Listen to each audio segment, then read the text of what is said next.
శ్రద్ధగా పని చేస్తారో వాడు ఏం చేస్తాడంట? వేలుబడి చేస్తాడు, ఐశ్వర్యవంతుడైతాడు. బద్ధకంగా పనిచేసేవాడు అబ్బాయి ఎంత బాగా చెబుతున్నారు కదా, దేవునికి స్తోత్రం. హల్లెలూయా. బద్ధకంగా పనిచేసేవాడు దరిద్రుడు అవుతాడు, శ్రద్ధగా పనిచేసేవాడు ఏలుబడి చేస్తాడు. ఈ శ్రద్ధగా పని చేయడం గురించి నేను మొన్న వారంలో చెబుదాం అనుకున్నా. ఇప్పుడు జనవరి మొదటి వారంలో చెబుదాం అనుకున్నాను నేను. సరే అంతా వేరే విధంగా ఉన్నారు కదా అని దేవుడు వాక్యాన్ని మార్చేశాడు ఆ రోజున. దేవునికి స్తోత్రం కలుగును గాక. వాగ్దానం ఏదైనా దాన్ని మన జీవితంలో నెరవేరాలి అంటే మనం ఏం చేయాలి? శ్రద్ధగా వినాలి. శ్రద్ధగా వినాలి. శ్రద్ధగా పనిచేసేవాడు ఐశ్వర్యవంతుడు అవుతాడు. శ్రద్ధగా పనిచేసేవాడు ఏలుబడి చేస్తాడు. ఈ రోజున ఇంకా మీరు పనివాళ్ళుగానే మిగిలిపోతున్నారంటే కారణం ఏంటి? ఏదో వెళ్తున్నాం వస్తున్నాం దాని గురించి ఏమాత్రం పట్టించుకోము. ఆ పని గురించి ఏమాత్రము పట్టించుకోము. నేను ఒకప్పుడు ఆఫీస్ బాయ్గా జాయిన్ అయ్యాను. ఆఫీస్ బాయ్గా 3,000 రూపాయల జీతం. అప్పటికే నేను చాలా పనులు చేస్తున్నాను. కరెంటు పని, జిరాక్స్లో, కిరాణా షాపుల్లో, వాటర్లో, చాలా చోట్ల పని చేస్తున్నాను. ఆఖరికి చాయ్ బండి పెట్టుకున్నాను. చాయ్ బండి పెట్టుకుని బతుకుదామని అక్కడి నుంచి తీసుకెళ్ళి దేవుడు కంప్యూటర్ ఆఫీస్లో, అపోలోకి సంబంధించిన కంప్యూటర్ ఆఫీస్లో ఆఫీస్ బాయ్గా జాయిన్ చేశాడు నన్ను. ఒక ఆయన చెప్పాడు నాకు, అయ్యా నువ్వైతే పని చేయగలుగుతావు, నీకు ఓర్పు ఎక్కువ, శ్రద్ధ ఎక్కువ, ఏ పని చేసినా నువ్వు జాగ్రత్తగా చేస్తావు కనుక ఆ ఆఫీసులో నువ్వైతే సెట్ అవుతావు, వీళ్ళు మాట్లాడుకో అన్నాడు. సరేనని వెళ్ళా. ఏం చదువుకున్నావా అన్నారు. చదువు ఏం లేదయ్యా అన్నా. మరి ఎప్పుడైనా హాలిడేస్ ఉన్నప్పుడు కూడా రావాల్సి వస్తుంది పని. ఎందుకు అంటే నువ్వే పనుడు, నీకెంత పనుడు ఎవడు ఉండడు అక్కడ. కప్పులు కడగాలన్నా నువ్వే, టేబుల్ తుడవాలన్నా నువ్వే, కంప్యూటర్లు తుడవాలన్నా, నీళ్లు పట్టి బాటిల్లో పెట్టాలన్నా నీవే. నీ తర్వాత ఇంక పనుడు ఎవడు లేడు. రెండోది, ఎప్పుడన్నా హాలిడేస్ ఉన్నప్పుడు కూడా ఆఫీస్కి రావాల్సి వస్తుంది అని చెప్పారు. అడిగితే నేను ఒకటే అన్నా, సండే అయితే రాను సార్ అన్న. ఎప్పుడు? 12 సంవత్సరాల క్రితం. సండే అయితే రాను సార్ అన్న. ఎందుకురా? ఒరే అంటాడు ఆయన, ఆ డాక్టర్ గారు పెద్ద ఆయన, ఇక్కడే ఉంటాడు. ఆ రోజుల్లో ఆయన ఉండేవాడు దానికి మేనేజ్మెంట్కి, ఇప్పుడు లేడు. ఎందుకురా అంటే చర్చికి పోతాను సార్. ఈ చదువుకోలేదు అన్న మాట పక్కన పెట్టాడు, నువ్వే అసిస్టెంట్ అన్న మాట పక్కన పెట్టాడు. ఎప్పుడైతే నేను చర్చికి పోవాలి, సండే అయితే నేను రానని ఖచ్చితంగా చెప్పగలిగాను, ఆ మాటను బట్టి నాకు ఉద్యోగం ఇచ్చాడు. దేవునికి స్తోత్రం. కొంతమంది ఏం చేస్తారు అంటే తర్వాత ఒక మేడం కలిసి, అదేంట్రా సార్ ఎదుర్కొంటే అట్లా అనేసి ముందు వస్తానని చెప్పాలి, తర్వాత మాట్లాడుకోవచ్చు కదా అంది. అంటే నేను ఒకటే అన్నా, ఉన్నది ఉన్నట్టు చెప్పా. నాకు ఉద్యోగం ఇచ్చినా ఇవ్వకపోయినా దండక లేదు. దేవునికి స్తోత్రం. అలాగే చాలా ఉద్యోగాలు వదిలేసాను నేను, సండే సెలవు లేదండి. ఒక రోజైతే చర్చికి వెళ్ళడానికి ఖాళీ లేదు, వేరే వాడు డ్యూటీకి వచ్చేవాడు రాలేదని సెక్యూరిటీ చేసేవాడిని. సెక్యూరిటీలో ఎలా ఉంటుంది, వాడు వస్తే కానీ మనం రావడానికి ఉండదు. వాడు రావడం లేట్ వచ్చాడు, నాకు చర్చి అయిపోయింది. ఆ సాయంత్రం వాడు రాగానే ఒకటి చెప్పా, డ్రెస్ తీసి అక్కడ ఇచ్చేసి, రాజు ఉద్యోగం మానేసాడని చెప్పి సార్ వస్తేనన్నా. దేవునికి స్తోత్రం. ఆడు 12 రోజుల జీతం కూడా కొట్టాడు నాకు. ఆ శ్రద్ధ, ఆఫీస్ బై డ్యూటీ శ్రద్ధ. అక్కడ ఏ పని చేసినా శ్రద్ధగా, కనీసం వాటర్ బాటిల్లో నీళ్ళు నింపాలన్నా శ్రద్ధగా, ఒకసారి వస్తే మాట్లాడాలన్నా మర్యాద, ఎవరన్నా ఏదన్నా అడిగినా శ్రద్ధగా పనిచేయడం, ఏదన్నా అప్పచెప్పినా ఇది జాగ్రత్త పెట్టరా అని ఇచ్చినా అది శ్రద్ధగా దాచిపెట్టి మరలా అవసరమైనప్పుడు వాడడం. ఈ శ్రద్ధను చూసిన యేసయ్య నన్ను ఏం చేశాడు తెలుసా? ఇప్పుడు ఒక ఐటీ ఇంజనీర్గా చేశాడు. దేవునికి స్తోత్రం. అదే ఆఫీస్ అండి, ఆఫీస్ మారలేదు, అదే మనిషిని, ఎక్స్ట్రా ఏం చదవలేదు, అదే చదువు. అదే ఆఫీసు ఇంచుమించు ఇప్పుడు సరిపడిన జీతాన్ని ఇస్తూ ఒక పై పొజిషన్లో ఐటీ అడ్మినిస్ట్రేటర్గా దేవుడు ఉంచాడు నన్ను. ఇది అలాంటి కంప్యూటర్లు రిపేర్ చేయడం, అట్లా నెట్వర్కింగ్ చూడడం, ఇంగ్లీష్లో మెయిల్స్ రాయడం, చదవడం, ఇంగ్లీష్లో మాట్లాడడం, హిందీలో మాట్లాడడం. ఇప్పుడు నా కింద ఒక 2-3 డిగ్రీ చదివిన పిల్లలు ఉన్నారు పనిచేయడానికి. దేవునికి స్తోత్రం. ఆ రోజు నువ్వే పనివాడు, నీ కింద ఎవరు ఉండరు. అర్థమైందా? యోబు గ్రంథంలో అంటాడు, మొదట నీ స్థితి కొద్దిగానే ఉంటుంది, తొదకది మహావిస్తారంగా మార్చబడుతుంది. దేవునికి మహిమ కలుగును గాక. దేని వల్ల కలుగుద్ది? ఇది శ్రద్ధగా పనిచేయడం వల్ల జరుగుద్ది. నా జీవితాన్ని మీ ముందు పెడుతున్నాను, చూసుకోండి. అబద్ధాలు చెప్పట్లేదు, అవసరం లేదు నాకు. మిమ్మల్ని నమ్మించాల్సిన అవసరం కూడా నాకు లేదు. నా జీవితాన్ని ముందు పెడుతున్నాను. ఒకప్పుడు తిండి లేకుండా రోడ్డు మీద బ్రతికినోడిని నేను. నా దేవుడు సమృద్ధిగా నాకు అనుగ్రహించాడు, ఇంకా ఇస్తాడు, ఇంకా ఉన్నతమైన స్థితిలోనికి ఎదిగించాడు. ఎందుకంటే నా దగ్గర ఉన్న శ్రద్ధ పోగొట్టుకోను నేను.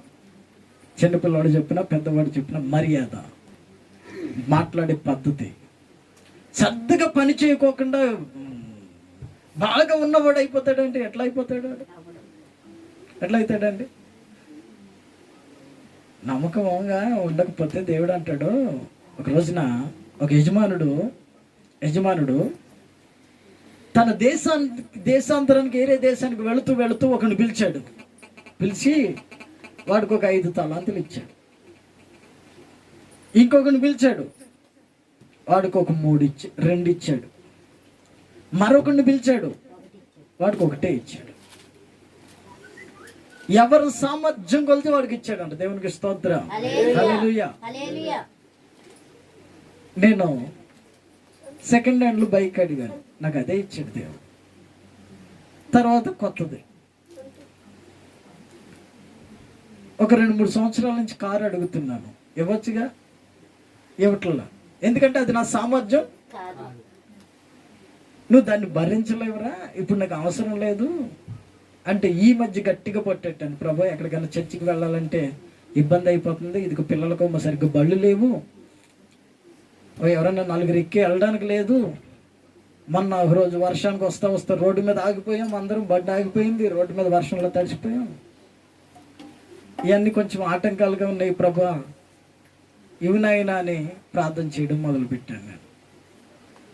మన నమ్మకత్వాన్ని బట్టి దేవుడు ఏం చేస్తాడు?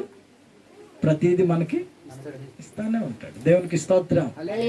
అది 3 సంవత్సరాల నుంచి నీకు అవసరం లేదు, నువ్వు దాని కష్టం ఏంటో తెలవాలా, నువ్వు కొంచెం ఓర్చుకోకుండా నీకు ఇచ్చాడు అనుకో, అది నీ ఇష్టం వచ్చినట్టు చేస్తావు. అదే దాని విలువ తెలిసిందనుకో నీకు, అప్పుడు శ్రద్ధగా దాన్ని కాపాడుకుంటావు. నన్ను ఎక్కడెక్కడో నలిపాడు. ఏసీలో కూర్చుని జాబ్ చేసేది ఇచ్చాడు. లేదు, ముందే ఏసీలోకి వెళ్ళాను అనుకో, అబ్బా బయట వాటర్లో పెట్టుకున్నవాడు బాగా సంపాదించుకుంటున్నాడు కదా అనిపిస్తుంది నా మైండ్లో, అవును కదా. కనుక వాటర్లో పెట్టిన పరిస్థితి ఎలా ఉంటుందో నాకు తెలవాలి, ముందు పెట్టించాడు ఆయన. హౌస్ కీపింగ్ వర్క్ ఎలా ఉంటుందో తెలవాలి, చేయించాడు ముందు. అక్కడ సెక్యూరిటీ ఎలా ఉంటుందో తెలవాలి, అది చేయించాడు. జిరాక్స్ షాపులో, కిరాణా షాపుల్లో, అన్నిటిలో. కారు డ్రైవింగ్, నేను అసలు పెద్ద డ్రైవర్ని అయిదామని వచ్చిన హైదరాబాదు. దేవునికి స్తోత్రం. కారు డ్రైవింగ్ అన్ని రకాల్లో నలిపి నా సామర్థ్యం కొలిసి నాకు ఇస్తా ఉన్నాడు. ఎవరిని సామర్థ్యం కొలిసి వాడికి ఇచ్చాడంట ఆ యజమానుడు. తర్వాత ఒక 1-2 సంవత్సరాల తర్వాత ఆయన తిరిగి వచ్చాడండి. తిరిగి వచ్చి ఇదిగా 5 తలంతులు ఇచ్చిన వాడిని పిలిచాడు. రై, నీకు ఒక 5 తలంతులు ఇచ్చేళ్ళాను కదా, ఏం చేసావు? తల పైకెత్తాడు. 5 తలంతులు ఇచ్చాను కదా, ఏం చేసావు అని అడిగాడు.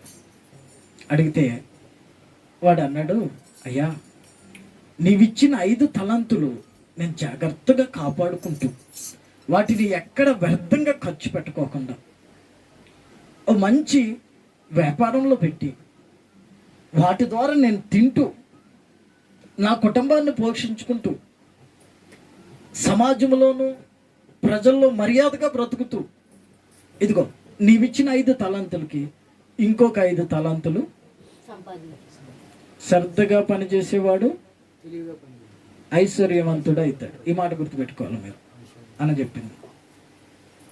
ఇంకొక 5 తలాంతులు నేను శ్రద్ధగా కాపాడుకుంటూ ఇంకొక 5 తలాంతులు సంపాదించాను. అతను అన్నాడు, ఈ యజమానుడు బలా నమ్మకమైన మంచి దాసుడా అని దగ్గరికి తీసుకున్నాడు. తర్వాత 2 తలాంతులు ఇచ్చినోడు ఉండాలి కదా, వాడు వచ్చాడు. అతను వచ్చాడు. వచ్చి, ఏం చేస్తావు నీకు ఇచ్చిన 2 తలాంతులు అంటే అతను అన్నాడు, అయ్యా నీవిచ్చిన 2 తలాంతులకి మారుగా నేను కష్టపడి పనిచేస్తూ నా కుటుంబాన్ని పోషించుకుంటూ నా జీవితంలో మర్యాదగా బ్రతుకుతూ క్రమం తప్పకుండా అక్రమాల వైపు వెళ్లకుండా క్రమంగా నేను దాన్ని ఖర్చు పెట్టుకుంటూ ఇదిగో 2 తలాంతులకి ఇంకొక 2 తలాంతులు సంపాదించి పెట్టాను అన్నాడు. ఇతను కూడా అన్నాడు, బలా నమ్మకమైన మంచి దాసుడా అన్నాడు అని దగ్గరికి తీసుకున్నాడు. ఇంకెవడున్నాడు ఇప్పుడు? 1 తలాంతు ఇచ్చినాడు అన్నాడు. ఇక్కడ రా. ఈ 1 తలాంతు ఇచ్చినోడిని పిలిచి, నీకు ఇచ్చిన తలాంతు ఏం చేసావురా అన్నాడు. వాడంటాడు, అయ్యా నువ్వు ఎత్తన చోట కోయివాడువని, చల్లని చోట పంట కూర్చుకునేవాడువని, మహా కఠినవాడని నాకు తెలుసు. నువ్వు మళ్ళీ వచ్చి అడుగుతావని తెలుసు నాకు. కనుక నువ్వు ఇచ్చింది ఏం చేశానంటే భయపడి నువ్వు అడుగుతావని భయపడి ఆ భూమిలో పాతి పెట్టాను. ఇదిగో 1 తలాంతు. ఇది భూమిలో పాతి పెట్టేసి ఏం చేసాడంటే అప్పులు చేసుకుని తినుకుంటా బ్రతికాడు. ఆ ఇచ్చిన తలాంతును, ఆ ఇచ్చిన జ్ఞానాన్ని, ఇచ్చిన సంపదను, దేవుడిచ్చిన సంపదను శ్రద్ధగా వాడుకోకుండా దేవుడిచ్చిన జీతాన్ని దానికి తగినట్లుగా తనకి ఎంతైతే జీతం వస్తుందో అంత మాత్రం వాడు ఖర్చు పెట్టుకుంటూ దేవునికి అంత కృతజ్ఞతుడై దేవుని సన్నిధిలో 10వ వంతు చెల్లించుకుంటూ దేవునికి సాక్షిగా బ్రతకడం మానేసి ఇష్టం వచ్చినట్టు లోకంలో బ్రతికాడు. ఆ తలాంతుని కప్పెట్టేసి ముందు ఇష్టం వచ్చినట్టు లోకంలో బ్రతికాడు. ఇష్టం వచ్చినట్టు ఎక్కడెక్కడో తిరిగాడు. దేవుని మాటకి లోబడక, పెద్దవాళ్ళ మాటలు వినక, ప్రాణాన్ని ఆయుష్పరుచుకుంటూ కొంతమంది ఉంటారు. ఎవరి మాట వినరు. వాళ్ళకే వాళ్ళు అనుకున్నదే చేస్తారు. అనుకున్నదే చేస్తారు. వాళ్ళు ఒక పక్కన గోతులు దిగిపోతున్నా వాళ్ళు అనుకున్నదే చేస్తారు. అరే ఒకప్పుడు అన్న చెప్పాడు కదా ఇలా చెయ్యొద్దని, అది చేసిన మూలానే కదా నాకు ఆపద వస్తుంది, అది మానేద్దాం, ఇక మీదట మనం బాగుపడదాం అన్న ఆలోచన రాదు వాళ్ళకి. ఎందుకంటే ఆ ఇచ్చిన తలాంతు ఏం చేశారు? కప్పెట్టేస్తాడు. ఒక్కొక్కడు పాట పాడే తలాంతు ఉంటుంది. మనం తొందరగా వెళ్తే ఎంత, వెళ్ళకపోతే ఎంత చర్చికి అనుకుంటాడు. ఒక్కొక్కడికి మంచి చర్చిలో ఆ చర్చిని అలంకరించే తలాంతు ఇస్తాడు దేవుడు, దాన్ని కప్పెట్టేస్తాడు వాడు. చేసేవాళ్ళు ఉన్నారు కదా అనుకుంటా. వాక్యం చెప్పే తలాంతు ఇస్తాడు, దాన్ని కప్పెట్టేస్తాడు. ఇప్పుడు చూడండి, భయపడుకోకుండా సహోదరుడు మంచి నిలబడి ఒక 15 నిమిషాలు వాక్యం చెప్పాడు. మీకు పనికొచ్చే మాటలు కొంచెం వాక్యంలో అటు ఇటు అయినా దానికి ఏం కావాలో ఏం చెప్పాలనుకుంటున్నాడో అది చెప్పాడు. దేవునికి స్తోత్రం, హల్లెలూయా. అలా నిలబడతా ఉంటే శ్రద్ధగా నిలబడాలి అంటే పరిచర్య కావాలి మనిషికి. అర్థమవుతుందా మీకు? నిలబడాలి అంటే మొదటగా రావాలి. ఫస్ట్ పాయింట్ అది. నిలబడాలి అంటే మొదటగా రావాలి, తర్వాత చర్చిలో పరిచర్య చేయాలి. అది అయిన తర్వాత అప్పుడు అంతే కదండి. బిర్యానీ తినాలంటే ముందు ఏం చేయాలి? కూరగాయలు కోసుకోవాలా, వేయాలా, తర్వాత గిన్నెల కాడికి పొయ్యి మీద పెట్టాలా, తర్వాత కట్టెలు కొట్టుకు రావాలా, ఇవన్నీ రెడీ అయిన తర్వాత విస్తరలోకి వస్తుంది అది. అలాగే నువ్వు ఇక్కడ నిలబడి వాక్యం చెప్పాలి అని ఆశ కలిగినప్పుడు నువ్వేం చేయాలో పరిచర్యలో ముందుగా వచ్చేసేయాలి. పరిచర్యలోకి వచ్చేయాలి. నిన్ను నువ్వు సమర్పించేసుకోవాలి దేవునికి. పోయిన గురువారం అనుకుంటా చెప్పాను జూమ్లో, దీనికి కరెంటు పెట్టలేదమ్మా, ఏడుస్తుంది. మరి ఎందుకు ఏడుస్తుంది అట్లా? దేవునికి స్తోత్రం. హల్లెలూయా హల్లెలూయా. లేదు లేదు అరుస్తుంది అది ఎందుకు. సరే వేసుకోండి. ఆడ ఒక్క తలంత ఇచ్చినోడు దాచిపెట్టేసి ఆ యజమానుడి దగ్గరికి వచ్చి చెబుతున్నాడు, అయ్యా నువ్వు ఎత్తని చోట కోసేవాడు అని, చల్లని చోట కూర్చుకునేవాడు అని, మహా కఠినుడు అని నువ్వు ఇచ్చిన తలాంతుని ఇదిగో దాచిపెట్టేశాడు అన్నాడు. అప్పుడు ఆ యజమానుడు ఏమన్నాడు తెలుసా? సోమరువైన చెడ్డదాసుడా, సోమరువైన చెడ్డదాసుడా, నేను చల్లని చోట కోసేవాడిని, ఎత్తని చోట పంట కూర్చుకునేవాడిని అని ఒక అనుకుంటే నేను ఇచ్చిన ఆ తలంతుని తీసుకెళ్ళి సావుకారుల దగ్గర పెట్టకపోయావా? సావుకారుల దగ్గర పెట్టకపోయావా? వాళ్ళు వడ్డీ వ్యాపారం చేసి ఇంకా అంత సంపాదించేవాళ్ళు కదా. అలాగనుకుంటే నేను ఇచ్చింది ఎందుకో తెలుసా? నువ్వు మంచిగా బ్రతుకుతావని. నేను ఇచ్చింది ఎందుకో తెలుసా? స్తోత్రం కలుగును గాక. పంట ఇత్తని చోట కోసేవాడు అయితే నువ్వేం చేయాలి? దాన్ని వ్యాపారస్తుల దగ్గర పెట్టకపోయావా? చెడ్డదాసుడా. నా దేవుని ప్రియులారా, మీకు ఇచ్చేదంతా దేవుడు ఇచ్చాడు. ఇది ఈ సంవత్సరంలో మంచి వాగ్దానాలు ఇచ్చాడు. ఆ వాగ్దానాలు మీ జీవితాల్లో నెరవేరాలి అంటే మీరేం చేయాలి? శ్రద్ధగా వినాలి, శ్రద్ధగా పని చేయాలి. యెహోషువతో చెబుతున్నాడు ఏమని?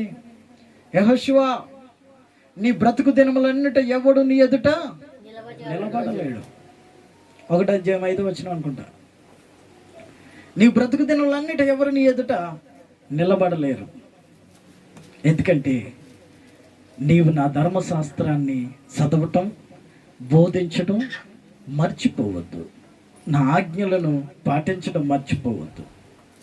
నేను ఇచ్చిన తలంత ఏదైతే ఉందో దాన్ని నువ్వు శ్రద్ధగా వాడుకోవాలా. వాడుకోకపోతే ఏమవుతుంది? అది నీకెందుకు పనికిరాదు. నీవు ఎందుకు పనికిరాకుండా పోతావు. 5 తలంతులు ఇచ్చినోడు ఏమన్నాడు? 5కు 5 నేను సంపాదించానని చెబితే బలా నమ్మకమైన మంచి దాసుడా. ఈ 1 తలంత ఇచ్చినోడు ఏమన్నాడు? చెడ్డ దాసుడా అన్నాడు. ఈ 1 తలంత ఇచ్చినోడిని చెప్తున్నా ఏమంటున్నాడంటే, పక్కన ఉన్న వాడిని పిలిచాడు, సైనికులను పిలిచి, రై వీడి దగ్గర ఉన్నది తీసి 5 తలంతులు 10 తలంతులు సంపాదించాడు చూడు, 5కి 5 సంపాదించాడు చూడు, వీడి దగ్గర ఉన్న 1 కూడా తీసి వాడికి ఇచ్చేసేయండి అన్నాడు. అక్కడ ఉన్న వాళ్ళంతా అన్నారు, అయ్యా వాడికి ఆల్రెడీ 10 తలంతులు ఉన్నాయి, ఎందుకు ఇంకాడికంటే. అప్పుడు యేసుప్రభు ఏమన్నాడు తెలుసా? కలిగిన వానికి ఇయ్యబడును, అతనికి సమృద్ధిగా కలుగును, లేని వాని యొద్ద నుండి వాడికి ఉన్నది కూడా కలిగింది కూడా తీసివేయబడును. దేవునికి స్తోత్రం. హల్లెలూయా. నీకున్నది పోగొట్టుకునే స్థితిలో ఉన్నావా? ఉన్నదాన్ని కాపాడుకుంటూ దేవుని కొరకు ఎదురు చూసే స్థితిలో ఉన్నావా? ప్రకటన గ్రంథంలో అంటాడు, నీకు కలిగిన దాన్ని గట్టిగా పట్టుకో. నీ కిరీటమును ఏరేవాడు అహపరింపకుండా చూసుకో. ఏరేవాడు తీసుకోకుండా చూసుకో. నీ కిరీటాన్ని కాపాడుకో. నీకు కలిగిన దాన్ని. వాడు ముఖం వీడి ముఖం చూసి వాడేందుకు రావట్లేదు, ఈడు రావట్లేదు, నువ్వు వెనక్కి వెళ్ళిపోవాల్సిన అవసరము లేదు. నా దేవుని ప్రియులారా, మీరు శ్రద్ధగా దేవుని మందిరానికి రావాలి, శ్రద్ధగా వాక్యాన్ని వినాలి, శ్రద్ధగా మీరు పని చేయాలి. పని చేసిన రోజున దేవుడు ఉన్నతమైన స్థితిలోనికి ఆశీర్వదిస్తాడు. ఒక రోజున దావీదు బాగా ముసలోడైపోయాడండి. దావీదు ముసలోడైపోయి చనిపోవడానికి సిద్ధంగా ఉన్నాడు. ఇంకా రేపో మాపో చచ్చిపోతాడు. ఆ సమయంలో వాళ్ళ కొడుకుని పిలిచాడు. పిలిచి, బిడ్డ కూర్చో, నా మాటలు జాగ్రత్తగా విను అన్నాడు. మొదటి రాజుల గ్రంథం 2వ అధ్యాయం. నా మాటలు జాగ్రత్తగా విను అని చెబుతా ఉన్నాడు. మొదటి రాజులో 2వ అధ్యాయం. శ్రద్ధగా పనిచేసేవాడు ఆశీర్వదింపబడతాడు. పాపము చేస్తూ విచ్చలవిడిగా లోకంలో తిరిగేవాడు, గర్వించేవాడు అదో పాతాళానికి త్రొక్కివేయబడతాడు తప్ప వాడికి దీవెనకరమైన మార్గం వాడికి కనబడదు. మీకు కనబడిందా? 2వ అధ్యాయం పైన ఉంది ఇక్కడ, అక్కడ మొదటి నుంచి చదువు. దావీదునకు మరణకాలము సమీపించగా అతడు తన కుమారుడైన సొలొమోనుకు ఇలాగు ఆజ్ఞాయిస్తా ఉన్నాడు, చెబుతా ఉన్నాడు. లోకులందరూ పోవలసిన మార్గములో నేను పోవుచున్నాను. కాబట్టి నీవు ధైర్యము తెచ్చుకొని నిర్భయము కలిగి నీ దేవుడైన యెహోవా అప్పగించిన దానిని కాపాడి ఆయన మార్గమును శ్రద్ధగా అనుసరించిన ఎడల నీవు ఏ పని పూనుకున్నా ఎక్కడ తిరిగినా అన్నిటిలో వివేకముగా నడుచుకుందువు. దేవునికి స్తోత్రం. చాలు. ఏమంటున్నాడు? లోకులందరూ పోయే మార్గాల్లో నేను వెళ్ళిపోతున్నాను. ఎందుకంటే నేను రాజుగా బ్రతికాను. రాజుగా ఒక 40 సంవత్సరాలు పరిపాలన చేశాను. ఇశ్రాయేలీల్ని, యూదా దేశాలని, ఇశ్రాయేల్ దేశాలని మహారాజుగా నిలబడగలిగాను. దేవుని అభిషేకము చేత నన్ను వాడుకున్నాడు. అనేకమైన ప్రజలను రక్షించడానికి, అనేకమైన శత్రువులను సంహరించడానికి నన్ను బలపరిచి వాడుకున్నాడు దేవుడు. అయితే ఇదిగో లోకలందరూ పోవాల్సిన మార్గాన్ని వెళ్ళిపోతున్నాను నేను. అంతే కదండి. అధికారి చనిపోయినా అక్కడికే, పేదోడు చచ్చిపోయినా అక్కడికే, ఒక క్రైస్తవుడు యేసుక్రీస్తుని నమ్ముకున్నవాడు చనిపోయినా అక్కడికే తీసుకెళ్ళి కప్పెడతారు. కానీ వీడికి మాత్రం ఒక నిరీక్షణ ఉంటుంది, ఏంటంటే నేను పరలోక రాజ్యానికి వెళతానని. మిగతా వాళ్ళకి అది ఉండదు. దేవుని ప్రియులారా, చచ్చిపోయే టైం దగ్గరకు వచ్చినప్పుడు, చనిపోయే టైం దగ్గరకు వచ్చినప్పుడు అతను దావీదు ఏం చేస్తున్నాడంటే వాళ్ళ కుమారుని పిలిచి చెబుతున్నాడు. ఏమని? లోకలందరూ పోయే మార్గంలో నేను వెళ్ళిపోతున్నాను, నా టైం అయిపోయింది, కనుక నువ్వు చేయాల్సింది ఏంటంటే, ఏమంటున్నాడు? నీ దేవుడైన యెహోవా అప్పగించిన దానిని కాపాడి ఆయన ఆజ్ఞలను పాటించు నడుచుకున్న ఎడల, ఆయన ఆజ్ఞల్లో శ్రద్ధగా నడుచుకున్న ఎడల, నీవు ఆయన మార్గంలో శ్రద్ధగా నడుచుకున్న ఎడల, ఆయన మాటలు శ్రద్ధగా విన్న ఎడల, నీవే పని పూనుకున్నా సక్సెస్. దేవునికి స్తోత్రం. హల్లెలూయా, హల్లెలూయా. చూసారా? ఇలాగ మన పిల్లలకు బోధిస్తున్నామా? ఇలాగ మన పిల్లలకి ఎప్పుడైనా చెప్పామా? దేవుని వాక్యాన్ని రోజు ఒక అధ్యాయం చదివితే కానీ పడుకోబెట్టాలని ఎప్పుడైనా చెప్పామా? మనకు మనం చెప్పుకున్నామా? ఇంకో దావీదు ఇలా చెబుతున్నాడు కదా. మరి దావీదు కుమారుడు సొలొమోను దావీదు చనిపోతున్నప్పుడు చెప్పిన మాటలు జాగ్రత్తగా గైకుని వాటి ప్రకారం నడిచాడు గనక ఇంచుమించు ఓ పెద్ద మందిరాన్ని కట్టాడు దేవుని కొరకు. 40 సంవత్సరాలు ఇశ్రాయేలీయుల్ని పరిపాలించాడు. సొలొమోను కాలంలోనంట ఆ రాజ్యం అంతా నెమ్మదిగా ఉందంట. దేవునికి స్తోత్రం. హల్లెలూయా. సొలొమోను కాలంలో ఒక యుద్ధం కూడా జరగలేదంట. 40 సంవత్సరాలు నెమ్మదిగా ఉన్నారంట ఇశ్రాయేలీయులు. అర్థమవుతుందా మీకు? దేనివల్ల నెమ్మదిగా ఉన్నారు? నీ కుటుంబం నెమ్మదిగా ఉండాలంటే, నీ భార్య, నీ పిల్లలు జాగ్రత్తగా నెమ్మదిగా ఉండాలి అంటే నువ్వేం చేయాలో తెలుసా? దేవుని ఆజ్ఞలు శ్రద్ధగా పాటించాలి. శ్రద్ధగా పాటించాలి. నీ భర్త నీ పిల్లలు శ్రద్ధగా మంచిగా ఉండాలి అంటే నువ్వు దేవుని ఆజ్ఞలు శ్రద్ధగా పాటించాలి. ఇచ్చిన దాన్ని కాపాడుకుంటూ ఉండాలి. దేవుడు నీకు ఇచ్చిన ఆజ్ఞలు కాపాడుకుంటూ ఉండాలి. నువ్వు ఒప్పుకున్న దాన్ని ఒప్పుకోలను పోగొట్టుకోకుండా ఉండాలి. తుప్పు పట్టినకుండా ఉండాలి. దేవునికి స్తోత్రం. హల్లెలూయా. తుప్పు పట్టిందనుకో తెగుతుంది. అది కోత కోసే టైంలో మా నాన్నగారు ఏం చేసేవాడు అంటే కొడవళ్ళకి సాన పట్టించేవాడు. తెలుసా మీకు? కొడవళ్ళకి పదును పెడతారు. పట్టించిన తర్వాత 10 రోజులు 20 రోజులు ఒక నెల రోజులు కోతలు అయిపోతాయి కదా. అయిపోయిన ఆయన కొడవలు ఎలా ఉండేదంటే మా నాన్నగారు వాడే కొడవలు మహా షార్ప్గా ఉండేది. దానికి ఒక కంచు పిడేసిపించాడు. కంచుది స్టీల్ది కట్ వేయించాడు. ఆ కొడవలు మహా బరువు ఉండేది, మంచి స్ట్రాంగ్గా ఉండేది. తెల్లగా అరిగిపోయి తళతళలాడేది. అది ఆ కోత కోసేటప్పుడు సూర్యుడు కనుక దాని మీద పడితే జిగ్ జిగ్ మంటుండేది. అది కొడవలు అంత బాగుండేది ఆయన వాడేది. కోత కోసేటప్పుడు, వరి కోత కోసేటప్పుడు దాన్ని ఏం చేసేవాడు అంటే కోతలు అయిపోయిన తర్వాత మిగతా వాళ్ళందరూ ఏం చేస్తారు? కోతలు అయిపోయిన తర్వాత అక్కడ పెట్టేసి పొలాలు నరకడానికో ఏదైనా కొయ్యడానికో వాటికి వాడేస్తారు. అని ఈయన అలా కాదు. దాన్ని శుభ్రంగా నీట్గా తుడిసి తడి లేకుండా దాన్ని కొబ్బరి నూనె రాసి మంచిగా బట్ట చుట్టేసి లోపల దాచిపెట్టేవాడు. మరలా కోతలు వచ్చినప్పుడే దాన్ని తీసేవాడు.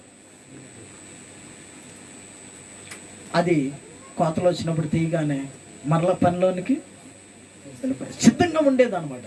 దేవునికి స్తోత్రం. హల్లెలూయా. ఆయన పక్కన నేను వంగిన కోత కోస్తుంటే ఎంత మునుము పడతారు కదా. ఇటు పక్కన మా అమ్మ ఉండేది, ఇటు పక్కన మా నాన్న, మధ్యలో నేను చిన్నపిల్లవాడిని. నేను కోసుకుంటూ వెళ్తుంటే ఆయన ఏం చేసేవాడు అంటే ఆయన పెద్ద కొడవలు కదా, ఇట్లా వేస్తే 4-5 దుబ్బులు చక్కగా వచ్చాయి. ఆయన పక్కన వంగుంటే నాకు పని తగ్గేది అనమాట. నిదానంగా. దేవునికి స్తోత్రం కలుగును గాక. హల్లెలూయా.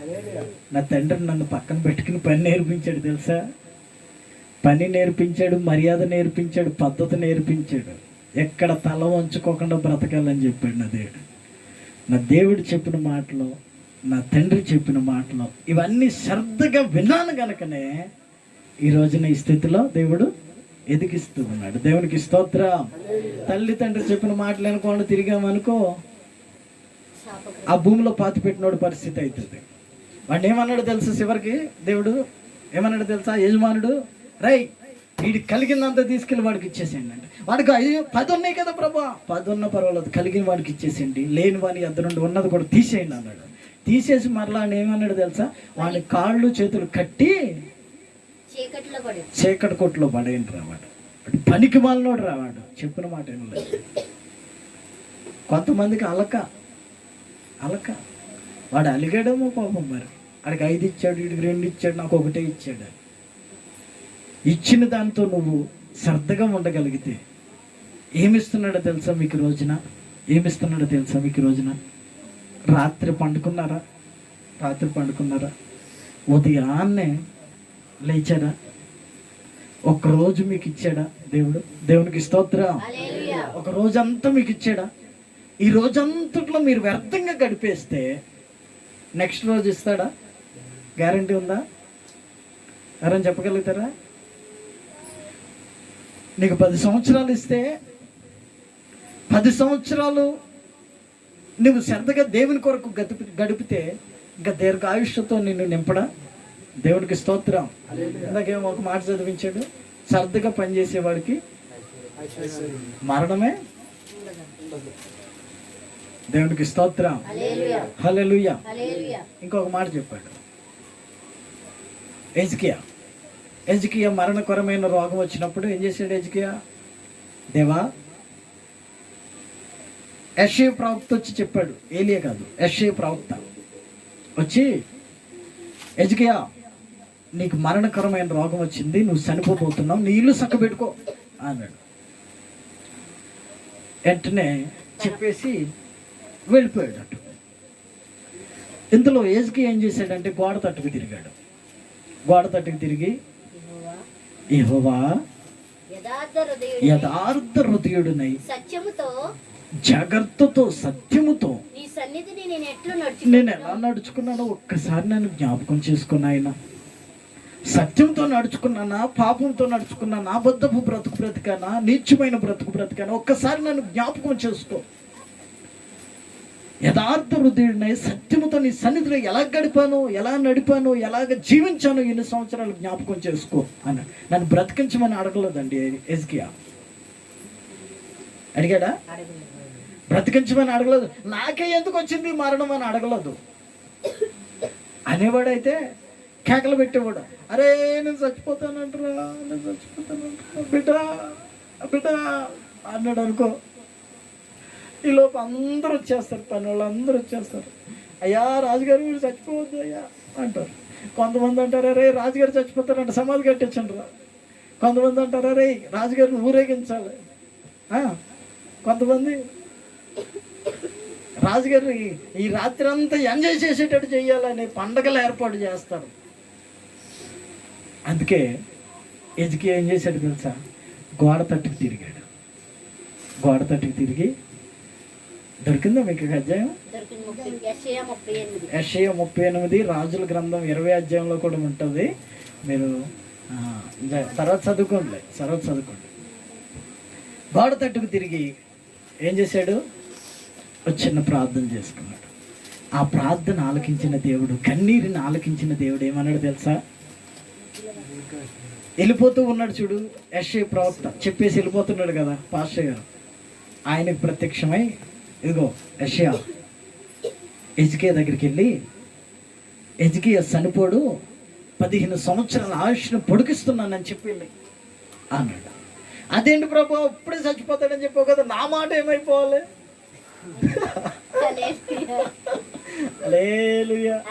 పాస్టర్ గారు మగ పిల్లడు పుడతాడని చెప్పాడు. మగ పిల్లడు పుట్టలేదు, ఆడపిల్ల పుట్టింది. మరి పాస్టర్ గారు పరువు ఏమైపోవాలి ఇప్పుడు? పాస్టర్ గారు ఉద్యోగం దొరుకుద్దని చెప్పాడు, ఉద్యోగం దొరకలేదు. మరి పాస్టర్ గారు పరువు ఏమైపోవాలి?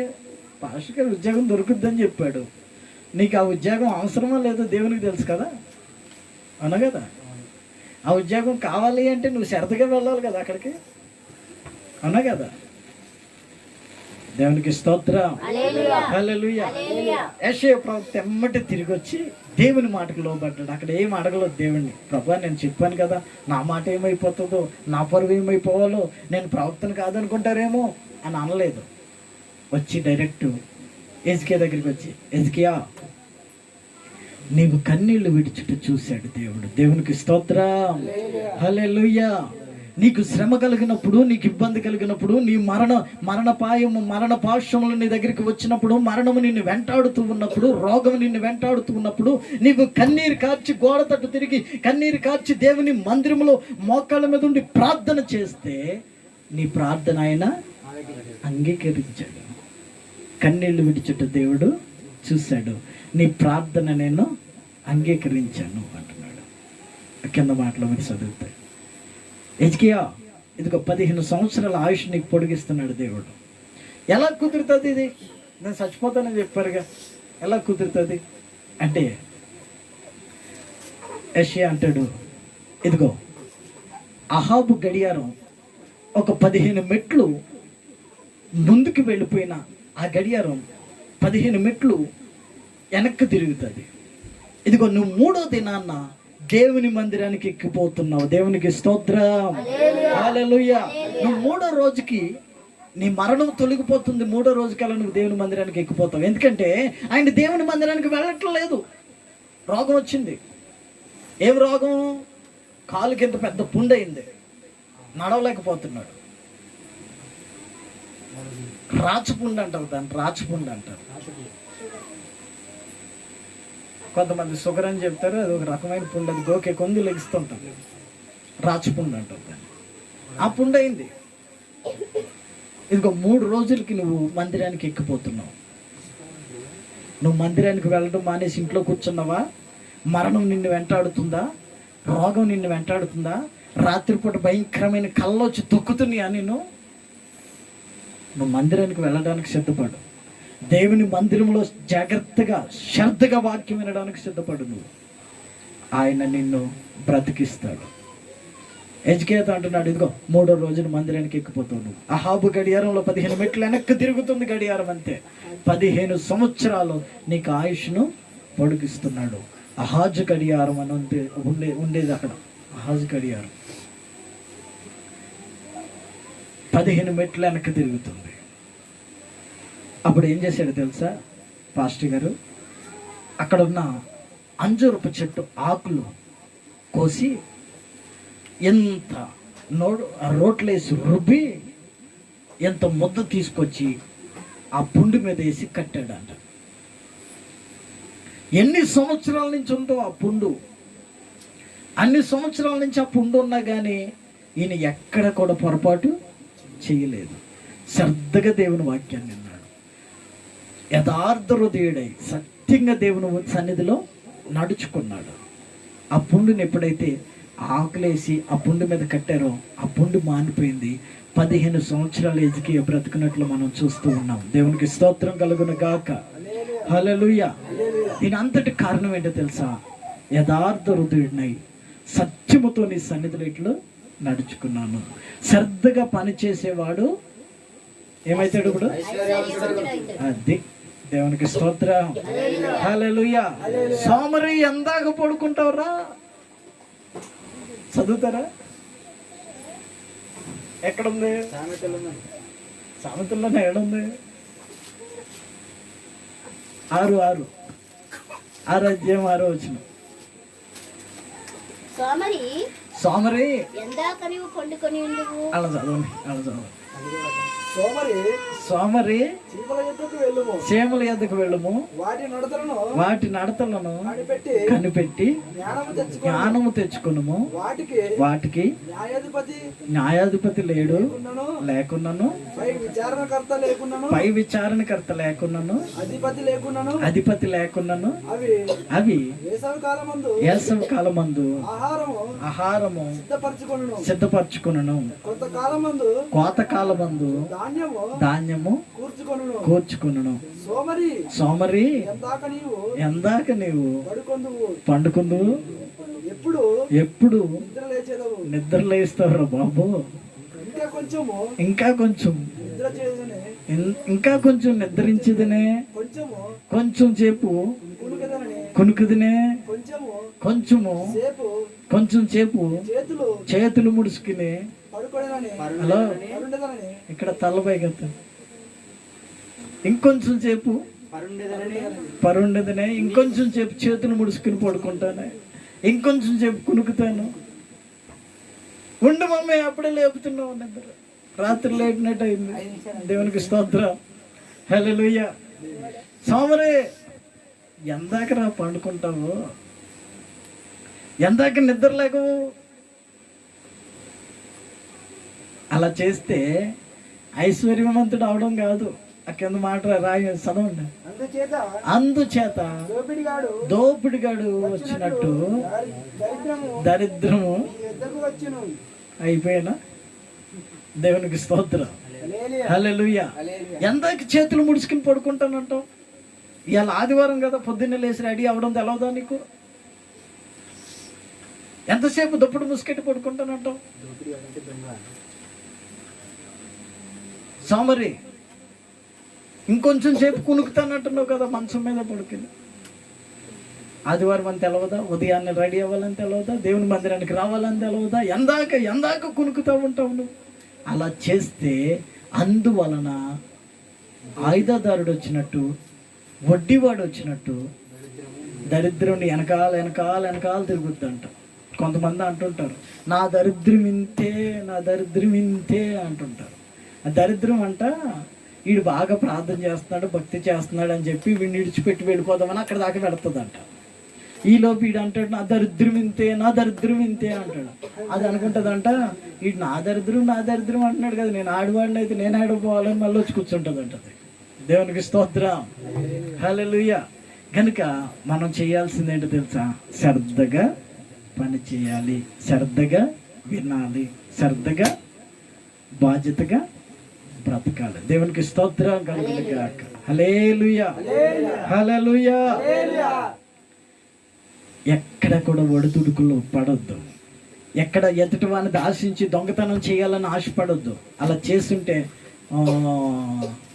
మనము పైకి ఎదగం. పొరుగువాడిది ఆశించినప్పుడు అర్థమవుతుందా? పొరుగువాడిది ఆశిస్తే మనకు వచ్చిన జీతంలోనే జాగ్రత్తగా బ్రతకాలి. నాకు 3,000 వచ్చేది జీతం ఫస్ట్ జాయిన్ అప్పుడు.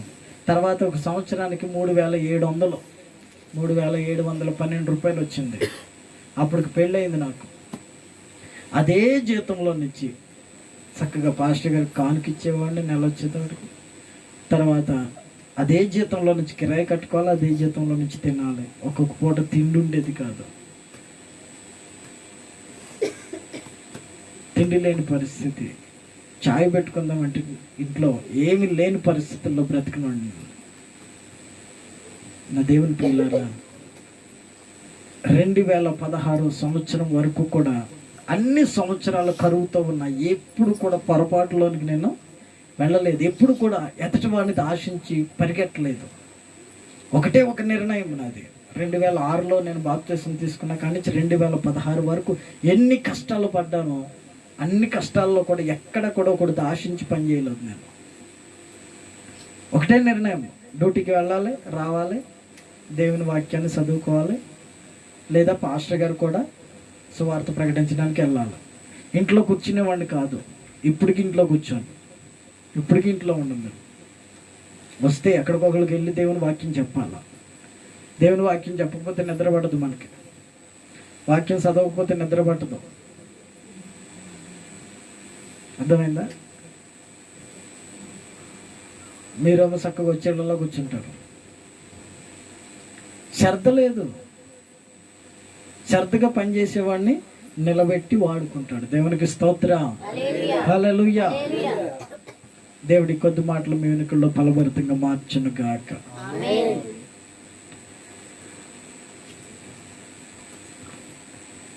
హల్లెలూయా, హల్లెలూయా, హల్లెలూయా. స్తుతి గానమే పాడనా,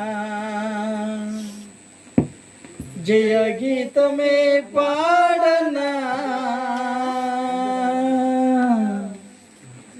స్తుతి గానమే పాడనా, జయ గీతమే పాడనా. నాధారమయ్యున్న యేసయ్యా నీకు కృతజ్ఞుడనై జీవితమంతయు సాక్షినయ్యుందును. నాధారమయ్యున్న యేసయ్యా నీకు కృతజ్ఞుడనై జీవితమంతయు సాక్షినయ్యుందును. స్తుతిగానమే పాడనా,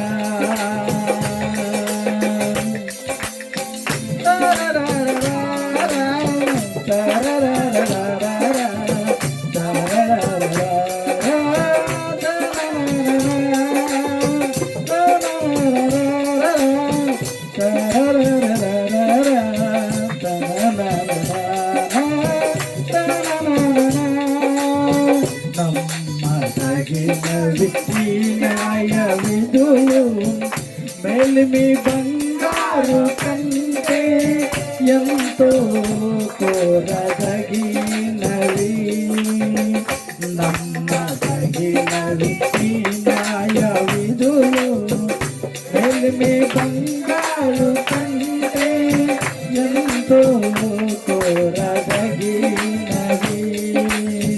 నీ ధర్మాసనము నా హృదయములో స్థాపించబడి ఉన్నది, పరిశుద్ధాత్మునిచే. నీ ధర్మాసనము నా హృదయములో స్థాపించబడి ఉన్నది, పరిశుద్ధాత్మునిచే. స్తుతిగానమే జయ గీతమే పాడనా, స్తుతిగానమే పాడనా, జయ గీతమే పాడనా. నా ఆధారం కృతజ్ఞుడనై జీవితమంతయు సాక్షిమయ్యుందును. నా ఆధారమయ్యున్న యేసయ్యా నీకు కృతజ్ఞుడనై జీవితమంతయు సాక్షిమయ్యుందును. స్తుతిగానమే పాడనా శ్రేష్టమైనవి జీవించు వరములు లౌకిక జ్ఞానము కంటే ఎంతో ఉపయుక్తమైనవి. శ్రేష్టమైనవి జీవించు వరములు లౌకిక జ్ఞానము కంటే ఎంతో ఉపయుక్తమైనవి. నీ శ్రేష్టమైన పరిచర్యలకై కృపావరములతో నన్ను అలంకరించితివి. నీ శ్రేష్టమైన పరిచర్యలకై కృపావరములతో నన్ను అలంకరించితివి. స్తుతిగానమే పాడనా జయ గీతమే పాడనా స్తుతిగానమే పాడనా జయ గీతమే పాడనా. ఆధారమయ్యున్న యేసయ్యా నాకు ఆధారమయ్యున్న యేసయ్యా నాకు ఆధారమయ్యున్న యేసయ్యా నీకు కృతజ్ఞుడనై జీవితమంతయు సాక్షిమయ్యుందును. స్తుతిగానమే పాడనా స్తుతిగానమే పాడనా స్తుతిగానమే పాడనా స్తుతిగానమే పాడనా.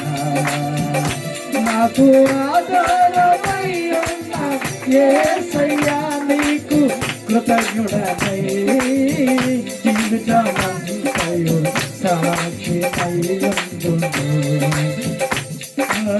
ఆధారమయ్యున్న యేసయ్యా నీకు కృతజ్ఞుడనై జీవితమంతయు సాక్షిమయ్యుందును. స్తుతిగానమే పాడనా జయ గీతమే పాడనా స్తుతిగానమే పాడనా జయ గీతమే పాడనా స్తుతిగానమే పాడనా జయ గీతమే పాడనా. నా ఆధారమయ్యున్న యేసయ్యా నాకు ఆధారమయ్యున్న యేసయ్యా నాకు ఆధారమయ్యున్న యేసయ్యా నీకు కృతజ్ఞుడనై జీవితమంతయు సాక్షిమయ్యుందును. నాకు ఆధారమయ్యున్న యేసయ్యా నీకు కృతజ్ఞుడనై జీవితమంతయు సాక్షిమయ్యుందును. స్తుతిగానమే పాడనా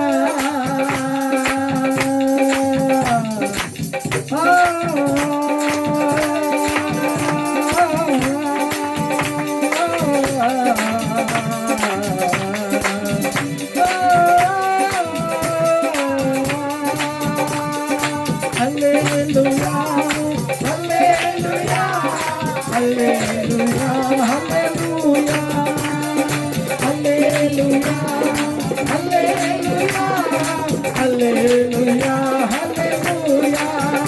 నాకు ఆధారమయ్యున్న యేసయ్యా నాకు ఆధారమయ్యున్న యేసయ్యా నీకు కృతజ్ఞుడనై జీవితమంతయు సాక్షిమయ్యుందును.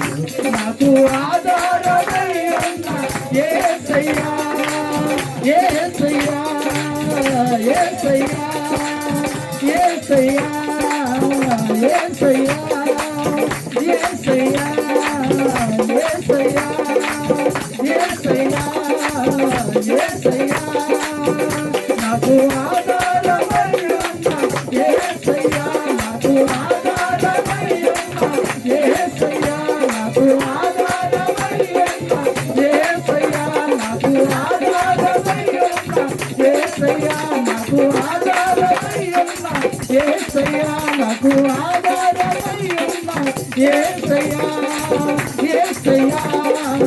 యేసయ్యా యేసయ్యా యేసయ్యా యేసయ్యా యేసయ్యా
Thank you, Lord.